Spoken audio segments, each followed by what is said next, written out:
maa ngi leen di ziar bu baax a baax tey Mamy Samb la ñuy dem déglu ji lu nekk wax na ko Ahmed Ndoye ci ay dëggam gars yi ñu dem déglu ji vidéo bi après ñu ñëwaat léegi bu leen fàtte abonné di like vidéo bi gars yi ñu dem. xam nga Ahmed moom wax dëgg yàlla man damay bëgg su may débat ma débat ci ay idées waaw man vraiment duma débattre sur des attaques crypto personnelles ou des règlements de compte parce que j'ai l'impression que Ahmed a un problème avec Ousmane Sonko. Son problème ce n'est pas avec le Premier ministre c'est encore moins avec celui qui a un calendrier pour dëkk bi Ahmed li muy réglé problème crypto personnel la ak Ousmane Sonko point barre et donc j'aime man débattre sur des idées quand je l'entends dire déglu naa ko mu wax A ba Z c'est-à-dire que je veux pas lui dire que ce qu'il a dit est même vide de sens mais réellement dans le contenu on n'y retient absolument rien xam nga lu ma doon bëgg que Ahmed ne ma aujourd'hui ci li nga xamante ne mooy li mu jàpp ne juróomi at la ci Sénégal souffrir jot nañu fal gouvernement boo xamante ne bi ñu leen falek léegi ñu ngi door a def 2 mois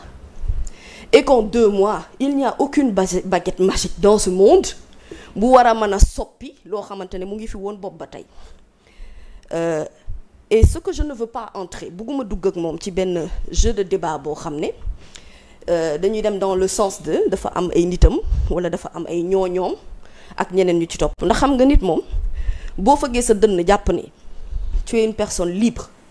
d'esprit am sa sañ-sañu wax sa xalaat te ma d'accord ni man am réew li koy doxal ci démocratie mooy ne gis-gis yi wute mais dans le contenu des idées ñu war a mën a proposer xëy na loo xamante ne dafa gën li fi ne lu dul ki fi nekk wax dëgg yàlla day tontu day dàggasante bu dàggasante it tontu nga ko fukk xam naa moom bu bëree wax lu bari it di nga ko ëpp wax mu li ngay wax moo ko ëpp te xam naa ne li nga nar a wax yi moo gën a bëri parce que ci gouvernement buy door a toog juróomi at Ahmed boo ko naree wax il va te falloir du souffle lenn nag moom leer na mooy ne réew mi dañ koo jëlee ci ay loxo yoo xamante ne nii ñooñu xamal xiif Ahmed Ndoye ñi fi nekkoon ci gouvernement bii passé ñooñu xamal manque de liberté boobu ngay wax ne aujourd'hui bi lay may ngay toog ci plateau wax li la saf te amaana xëy na bu ko ñeneen waxee woon ci yeneen plateau ci yeneen i jamono heure bii du leen fekk fii ñu toog ci entre elles di ko waxtaanee kon nga war a xam ne Ahmed am nga liberté te réew mi itam bu nu fi xamee yokkute ceeb yàgg na fi du lu bees ndax def nañu fi ay assises yu dul jeex woo nañu fi ñi nga xamante ne ñoom ñoo séq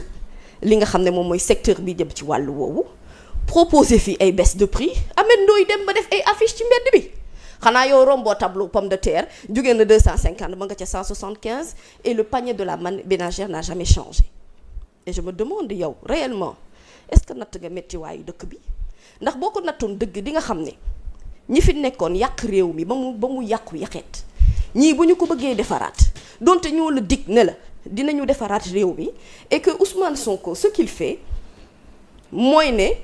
man dama bokk ci nit ñi nga xam ne dama gëm ni communication mooy doxalub réew man dama gëm ni un gouvernant ne peut pas gouverner en étant muet régime Macky Sall bokk na ñoom ci li leen ñàkkloo nguur mooy arrogance bokk na ci li leen ñàkkloo nguur mooy ñàkk wekk doomu aadama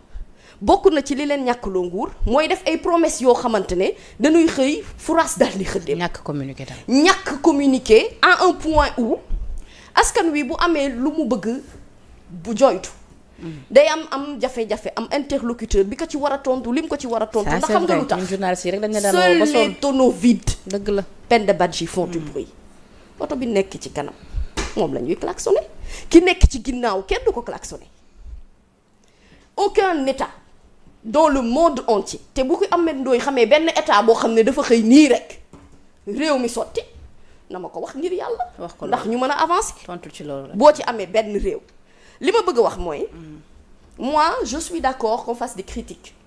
par rapport ak gouvernement bi ni muy yore réew mi mais dafa jotagul te mat bu ñoru kenn du ko yàkkamti. ce pays est pourri jusqu'à l'os. Et Penda, quand je te dis que ce pays est pourri jusqu'à l'os mooy ne chaque jour saa yi bu ñu yeewoo gis ne ñun dëgg-dëgg yàqute dëkk bi xóot na xeetu xóot boo xamante ne ku ko bëgg defar bu dee da nga yaakaar ni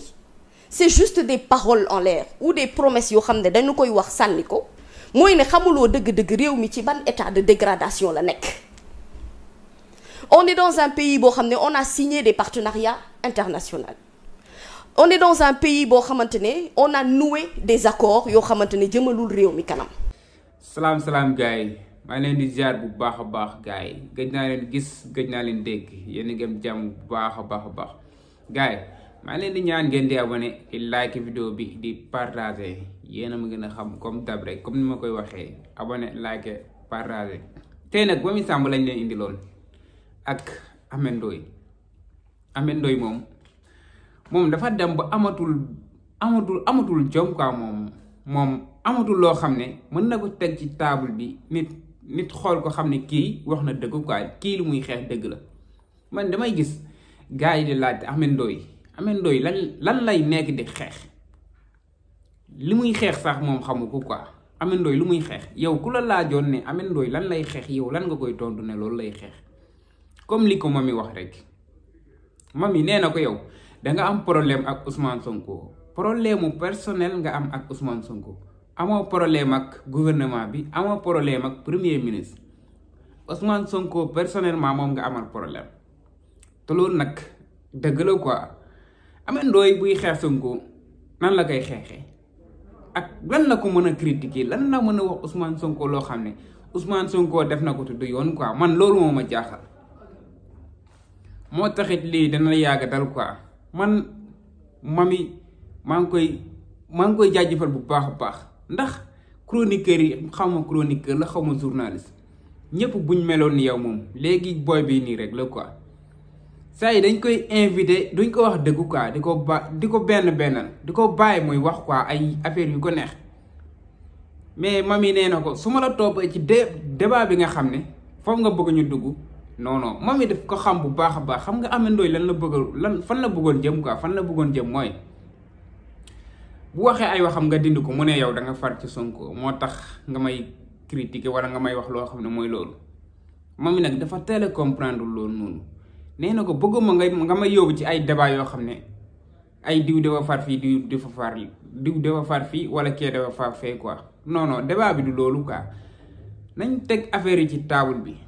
dañ ko war a teg ci table bi waxtaanee ko nga wax ñu réellement yow lan ngay xeex ak yow réellement yow fekkee da nga joteeg Ousmane Sonko lan nga joteeg moom. mais Ameth Ndoye daal boo ko laajee mu ne joteewul ak Ousmane Sonko dara quoi Ousmane Sonko def ñu diggoon loo xam ne defu ko quoi ci 2 mois. gars yi nekk fi yàq réew mi ñaataat 12 ans ñu yàq réew mi yow nga bëgg a ñëw nga ne da nga koy régler ci 2 mois wala 1 mois 15 jours. Ameth Ndoye yàlla sax du liggéeyee noonu quoi yàlla sax buy def dara day jël temps yàlla sax du defee noonu la fa demee surtout nag koo xam ne simple nit kese la ñu ne yow da nga waxoon ne boo ñëwee da nga changé réew mi nga ñëw 2 mois nga am fi nga ne dara changé wul quoi te yaa ne woon boo ñëwee da ngay changé réew mi mais Ameth Ndoye mi est-ce que ça va quoi moom est-ce que bopp baa ngi fi Ameth Ndoye est-ce que bopp baa ngi fi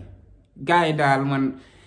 xam nga comme ni mu koy waxee chaque jour rek gars yi dañuy bëgg a wax dañuy bëgg a critiquer dañuy bëgg a xas nit ki te xamuñu fu ñu koy jaaree xam nga bëgg a wax yomb na mais xam li ngay wax moo gën foofu xam li ngay wax teg ko ci dëgg teg ko ci yoon loolu moo gën foofu bëgg a wax rek wax comme ni ko sa waay waxee woon. Aliou Sow nee na moom Aliou Sow moom sonnul ci ay affaire am nee na moom day wax rek lu ñëw ci xel mi mu wax. waaw noonu la fa demee xamul noonu boo ko sonalee mu ne dama ko dégg wala dama ko yaakaaroon jeex na kooku moom neex na lijjanti sax ndax koo xam ne day fen ay fenam yu tooy xepp tey si bakkanam nag mu jaral ko dee quoi ci fen yooyu noonu mu toog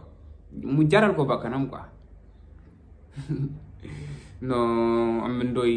Ndoye ngir yàlla Ameth Ndoye changé quoi même boo changé wul sax yow sa xeex teg ko ci dëgg. foo dem buñ la laajee ne problème bi nii la demee nga wax nit ñi yow lan nga joteeg Sonko nga wax nit ñi yow lan nga bañee Ousmane Sonko quoi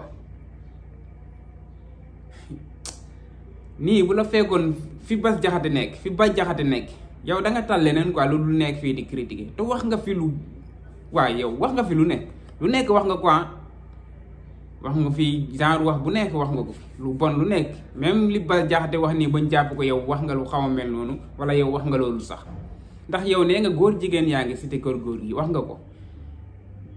gars yi di la seetaan quoi di la bayal bu instant bii nii mais gis naa ne nag xam nga reculer tuuti ni nga doon attaqué pour yow gars yi duñ jàppee gars yi dañoo am yërmande lu la neex wax lu la neex kii mais reculer nga mënoon nga continuer ci lancé boobu nga nekkoon quoi mënoon nga si continuer ba xam yow ndax danga réew wala nu mu fa demee noonu damay gis sax ñu naan am ay patriotes yi taxaw naan Sonko bu réglewul lii ñun dinañ ko régler loolu jaru ko quoi bu leen jéem a régler seen bopp affaire yi mën na ëpp bu yoon am si yoon quoi bu leen si dugg quoi ñii dinañ régler seen bopp li ñu war a régler mu leer nañ gars yi maa leen di jaajëfal bu baax a baax gars yi maa leen di wax ngeen di abonné di like vidéo bi sama gars yi ba ci beneen vidéo ak beneen dóorkat wala beneen tiriyankat wala beneen ndaanaan wala beneen jàmbar wala beneen borom xam-xam jaajëf gars yi ba ci beneen vidéo bëgg naa leen